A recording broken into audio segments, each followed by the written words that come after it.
오늘도 하루의 첫 시간 우리 하나님 앞에 성별해 드리는 여러분 모두에게 우리 하나님께서 주시는 은혜와 또 사랑과 능력이 오늘도 함께 하시길 주님의 이름으로 축원합니다. 오늘은 예레미야서 15장의 말씀을 중심으로 사명자의 길이라는 제목으로 함께 말씀의 은혜를 나누기를 원합니다. 예수님께서 하나님 나라 복음에 대한 선포를 하실 때에 12명의 제자들을 이제 부르셨습니다. 그래서 그들과 함께 하나님 나라 복음 이것을 전하기 시작하셨죠. 근데 많은 사람들이 이 예수님과 함께 하고픈 마음을 가졌습니다. 그래서 예수님 곁으로 몰려들었습니다. 그때 예수님께서 제자들을 향하여 그 제자도에 대한 말씀을 이렇게 하십니다. 누가복음 9장 23절에 또 무리에게 이르시되 아무든지 나를 따라오려거든 자기를 부인하고 날마다 제 십자가를 지고 나를 따를 것이니라. 이런 말씀을 주셨습니다. 예수님을 따른다라고 하는 것은 자기를 부인하는 삶임을 이야기하고 또 사명은 제 십자가를 지고 예수님을 따르는 것이다. 이렇게 규정해 주고 있다는 겁니다. 이 이야기는 예수님의 제자로서 또 사명자로서 살아간다는 것이 힘들고 어려운 일들이 있다라고 하는 것이죠. 예수님의 제자로 살아가는 그 길은 녹록하지 않다라고 하는 것입니다. 오늘 본문에도 보면 바로 사명자로 세움받은 예레미야, 그 예레미야가 걷는 사명자의 길, 그 길이 녹록치 않음을 우리들에게 잘 보여줍니다. 그렇기 때문에 그 길목에서 꼭 붙잡아야 되고 꼭 기억하고 소중히 여겨야 되는 것들이 있었다는 거예요. 저는 오늘 그 가운데서 두 가지를 여러분들과 함께 좀 말씀을 나누고 싶습니다. 자, 첫 번째로는요, 원망과 항변을 하나님 약속 앞에 고정시켜야 한다는 겁니다. 원망과 항변을 하나님의 약속 앞에 고정시켜야 한다는 거예요. 예레미야는 눈물의 선지자지요. 눈물의 선지자라고 하는 이 별명, 우리는 감상적으로 그냥 이야기하고 또 부를 때도 있습니다만, 이 눈물의 선지자라고 하는 이 말이 갖는 외로움과 아픔과 슬픔, 우리는 그것에 대해서 다시 한번 곱씹어 보게 됩니다. 엘리야라고 하는 선지자처럼 강력한 능력을 발휘했던 예언자였으면 얼마나 좋았을까. 또 엘리사처럼 선지자 생도 학교에 많은 제자들을 거느렸던 이 엘리사처럼 주변에 많은 사람들이, 선지자들이, 많은 그런 동역자들이 있었으면 얼마나 좋았을까 하는 생각을 해봅니다. 그런데 그 예레미야, 눈물의 선지자 그 예레미야가 오늘 앞선 14장에 보면 하나님께서 심판하겠다 이렇게 결정하셨을 때 거듭해서 중보기도 하면서 버리지 마시옵소서, 구원해 주옵소서 그렇게 간절하게 기도했는데 오늘 본문에 보면 이 하나님의 뜻이 분명하고 단호하게 전달되는 것을 봅니다. 자, 15장 1절에 나오는 말씀을 보면 이렇게 기록을 합니다. 여호와께서 내게 이르시되 모세와 사무엘이 내 앞에 섰다 할지라도 내 마음은 이 백성을 향할 수 없나니 그들을 내 앞에서 쫓아내보내리라. 그토록 하나님 앞에 간절히 기도했는데 하나님께서 그 하나님의 백성들에게 구체적인 심판을 이루어 가겠다고 선언하고 계신다는 거예요. 그 어떤 심판을 하느냐? 2절과 3절에 보면 이렇게 말해요. 새번역 성경으로 제가 좀 읽어드립니다. 그들이 너에게 어디로 가야 하느냐 하고 묻거든 너는 그들에게 이렇게 대답하여라. 나 주가 말한다. 어디를 가든지 연병에 걸려 죽을 자는 연병에 걸려 죽고 칼에 맞아 죽을 자는 칼에 맞아 죽고 굶어 죽을 자는 굶어 죽고 포로로 끌려갈 자는 포로로 끌려갈 것이다. 나는 이렇게 네 가지로 그들을 벌할 것이다. 그들을 칼에 맞아 죽게 하며 개가 그들을 뜯어먹게 하며 공중의 새가 그들의 시체를 쪼아먹게 하며 들짐승이 그들을 먹어치우게 할 것이다. 나 주의 말이다. 이 말을 전하라고 말씀하시는 거예요. 지금 사람들에게 우리가 어떻게 해야 됩니까? 당신들은 어떻게 해도 망할 겁니다. 당신 어떻게 해도 다 죽을 거예요. 그렇게 이야기하라고 하나님께서 말씀하신다는 거예요. 이게 얼마나 고통스러운 일이냐는 거예요. 중보기도 했는데 오늘 그렇게 하면서 간절하게 얘기했는데 하나님이 이 말씀을 딱 하셨을 때 마음이 어떻겠어요? 자, 거기에다가 이런 상황이 돼버리니까 마음속에 원망이 밀려들기 시작하는 거예요. 누구에 대한 원망이냐? 자기가 태어난 거에 대한 원망, 자기를 낳게 한 어머니에 대한 원망으로 가는 거예요. 10절에 나오는 말씀이 그렇습니다. 새 번역으로 읽어드려요. 어머니 원통합니다. 왜 나를 낳으셨습니까? 온 세상이 다 나에게 시비를 걸어오고 싸움을 걸어옵니다. 나는 아무에게도 빚을 진 일이 없고 빚을 준 일도 없는데 모든 사람이 다 나를 저주합니다. 자기의 삶을 보니까 내가 이 하나님의 말씀을 증언하다가 보니까 모든 사람들이 다 나를 저주하고 나와 다투려고만 합니다. 그러니 내가 태어난 것이 얼마나 원통스러운지 몰라요. 라고 그렇게 항변하고 있는 거예요. 거기에다가 이제 하나님에 대해서도 그런 항변을 진행을 합니다.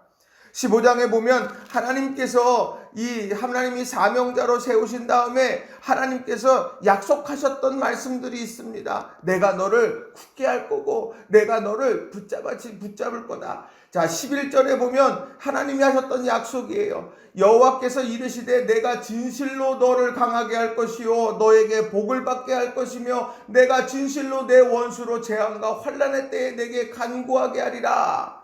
누가 능히 북방의 철과 놋을 꺾으리요 하면서 이 뒤에 나오는 말씀들은 전부 다 하나님께서 내가 그 사명 감당할 때 내가 너를 붙잡을 거다 이렇게 약속하셨던 말씀들이에요.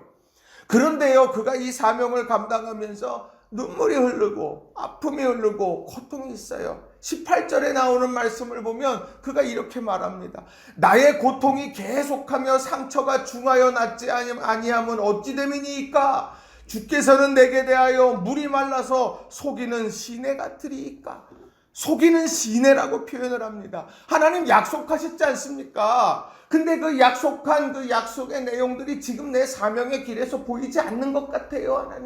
하나님 속이는 시내입니까? 이 속이는 시내가 이스라엘에 있는 간헐천 와디를 이야기하는 거예요. 여름에 잠깐 비가 오면 그것이 확 있다가 어느 순간에 딱 사라져서 없어져 버리는 그런 와디. 그것을 보면서 이게 있는 거야 없는 거야 이렇게 생각될 정도로 그런 것이 바로 오늘 이 속이는 시내 같다는 거예요. 하나님의 약속이 속이는 시내. 그것이 있는 듯 없는 듯 정말 있는 겁니까? 이런 생각이 들 정도로 지금 사명자의 마음속에서 정말 의구심이 생겨나는 그런 상황이 되더라는 거예요. 이 속이는 시내라고 말하는 예언자의 말을 보면 그의 심정을 헤아리지 않겠습니까? 하나님 언제까지입니까? 하나님 왜 그러십니까? 하나님 왜 하필 나입니까? 이런 이야기가 오늘 여기에서 이 마음 속이는 시내라고 하는 표현 속에서 잘 드러나고 있다는 거예요. 하나님에게 거절된 듯해요. 그래서 내가 나를 낳은 어머니에 대해서 원망해요. 그리고 하나님에 대해서 하나님 속이는 시내입니까? 라고 그렇게 항변하고 있다라고 하는 거예요. 사명의 길에서 오늘 예언자가 그렇게 탄식하는 거죠.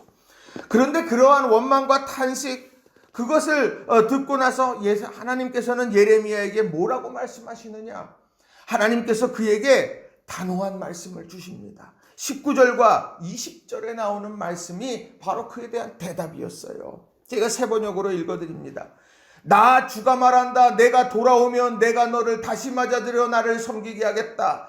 또 내가 천박한 것을 말하지 않고 귀한 말을 선포하면 너는 다시 나의 대변자가 될 것이다. 너에게로 돌아와야 할 사람들은 그들이다. 내가 그들에게 돌아가서는 안 된다. 내가 너를 튼튼한 놋새 성벽으로 만들어서 이 백성과 맞서게 하겠다. 그들이 너에게 맞서서 덤벼들겠지만 너를 이기지는 못할 것이다. 내가 반드시 너와 함께 있어서 너를 도와주고 너를 구원하여 주겠다. 나 주의 말이다. 내가 너를 악인들의 손에서도 건져내고 잔악한 사람들의 손에서도 구하여 내겠다. 오늘 속이는 시내라고 말했던 그렇게 상황을 보니까 정말 하나님께서 내게 나를 정말 복을 받게 하시고 나의 원수로 재앙과 환난의 때에 내게 간구하게 하실 거라고 하는 이런 약속들이 다 허망한 것 같았는데, 오늘 그래서 항변했는데 하나님은 다시 하시는 말씀이 뭐냐? 다시 그 약속을 이야기해 주시더라는 거예요. 내가 너 노성벽이 되게 할 거다. 너 속이는 시내라고 그렇게 나에게 원망하며 항변하며 의구심을 갖는다 할지라도 내가 그 사명자를 감당해. 그럼 내가 견고한 노성벽이 되게 할 거고 너를 대변자로 세워갈 거고 내가 너와 함께하면 너를 구하여 건져낼 거야 하는 이런 약속의 말씀을 다시 주시더라는 거예요. 오늘 이것이 갖는 의미가 무엇입니까? 우리들의 마음에 흔들리고 주저앉을 때 하나님 우리들에게 약속의 말씀을 새겨 넣어 주시는 거고, 우리는 그 약속의 말씀을 붙들고 서는 거예요. 그래야 사명의 길에서 완수해 갈 수 있는 거예요. 하나님의 약속이 담긴 이 하나님의 말씀, 여러분께서 늘 보시며 아멘, 하나님께서 그렇게 이루어 가실 줄로 믿습니다. 상황 보고 판단하는 게 아니라 약속의 말씀에 내 모든 심정을 고정시키는 그런 저와 여러분이 다 되시길 주님의 이름으로 간절히 축원합니다. 원망과 항변이 밀려들 때 우리를 하나님의 약속, 하나님의 말씀 앞에 고정시키는 우리 믿음의 선택을 해가는 저와 여러분이 다 되시길 바랍니다. 두 번째로요, 사명자는 영적인 능력을 증진시켜야 한다는 겁니다. 사명자는 영적인 능력을 증진시켜야 한다는 거예요. 사명자는 언제나 그 하나님이 주시는 영적인 능력, 그것을 소중하게 여기고 그것을 사모해야 합니다. 근데 동시에 또 이 사명자가 두 발을 딛고 서 있는 곳이 세상이기 때문에 그 세상의 여러 일들에 대해서 우리가 알고 또 실력을 늘 쌓을 수 있어야 합니다. 에베소서 4장 13절에 보면 우리가 지향해야 될 분명한 성장의 목표를 이렇게 이야기합니다. 우리가 다 하나님의 아들을 믿는 것과 아는 일에 하나가 되어 온전한 사람을 이루어 그리스도의 장성한 분량이 충만한 데까지 이르리니. 주목하고 핵심적으로 봐야 될 것은 다른 것이 아니라 하나님의 아들에 대한 깊은 관심입니다. 하나님의 아들 예수 그리스도에 대해서 믿고 아는 것, 그것에 대해서 우리는 늘 주목해야 돼요. 그 핵심이 하나님의 성품과 하나님의 행하신 일, 이런 것들이에요. 이런 것들에 대한 깊은 관심과 또 소망을 두어야 합니다. 그러면서 온전한 사람이 이루어집니다. 그리고는 날마다 그리스도의 장성한 분량까지 성장해 가야 되는 거예요. 그런데 이런 중요한 모습들을 마가복음 3장 14절에 보니까 예수님께서 그 제자들을 그런 마음으로 길러내실 때에 했던 교육 방법이 있어요. 마가복음 3장 14절에 이에 12를 세우셨으니 이는 자기와 함께 있게 하시고 또 보내사 전도도 하며, 두 가지로 말하더라는 거예요. 자기와 함께 있게 하셨습니다. 그러면서 예수님을 가장 가까이에서 보면서 모델링 교육을 하신 거예요. 아, 이런 순간에 예수님께서 이렇게 하셨구나. 아, 이런 위기의 순간에 기도하셨네. 이 위기의 순간에 주님께서 말씀을 붙드셨네 하는 이런 여러 가지 것들을 보여주시는 거예요. 그리고 보내사 전도도 하며 임상의 실험처럼 또 실습처럼 그들을 현장으로 보내셔서 사명을 감당해 보게 만드셨다는 거죠. 이 모델링 교육과 또 임상의 교육들, 이런 것이 바로 오늘 우리들의 삶 속에서 우리들이 온전한 사람으로 그리스도의 장성한 분량까지 성장하게 된다는 거예요. 예레미야도 마찬가지였습니다. 예레미야도요, 이 영적인 능력을 키우는 일에 정말 열심을 내었습니다. 여러 상황 속에서 그가 원망하고 항변하기도 했지만 그의 삶은 이 영적인 능력을 증진하기 위한 지속적인 노력을 했었던 사람이에요. 그게 16절과 17절에 그런 영적인 능력을 향상시키려고 애썼던 예레미야의 모습이 보여집니다. 자, 16절과 17절 말씀 이렇게 기록하죠. 먼저 16절에 보면 만군의 하나님 여호와시여 나는 주의 이름으로 일컬음을 받는 자라. 내가 주의 말씀을 얻어 먹었사오니 주의 말씀은 내게 기쁨과 내 마음의 즐거움이오나. 그의 마음속 세상의 여러 것들이 또아리를 틀고 여러 가지 것들이 영향을 미칠 그의 마음 한복판에 말씀을 심었습니다.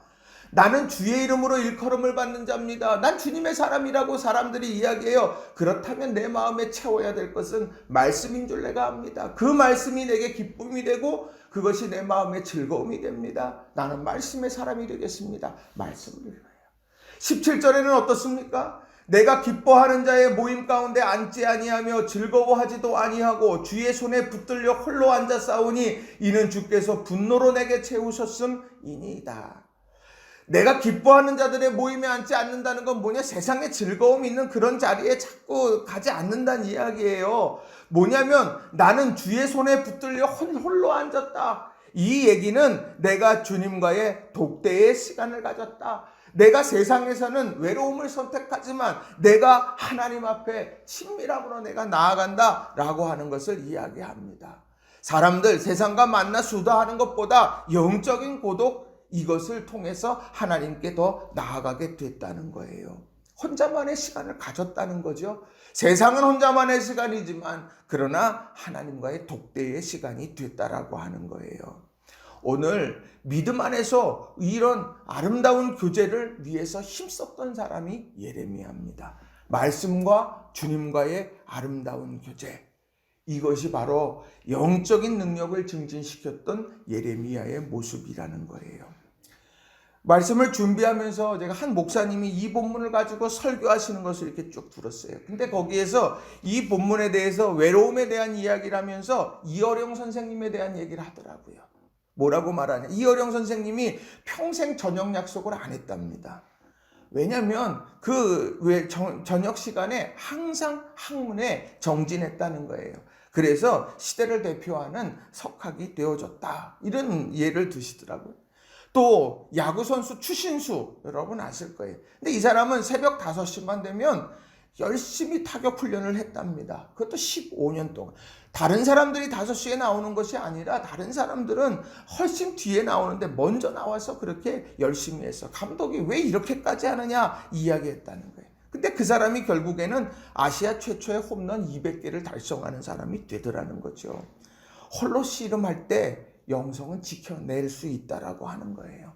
혼자 주님 앞에 독대하는 이 새벽의 시간, 독대하는 골방의 기도의 시간, 이것을 소중히 여기는 저와 여러분이 다 되시기를 주님의 이름으로 부탁을 드립니다. 말씀을 정리합니다. 오늘 사명자의 길에 대해서 정말 안타까워요. 거절당하는 듯하고요.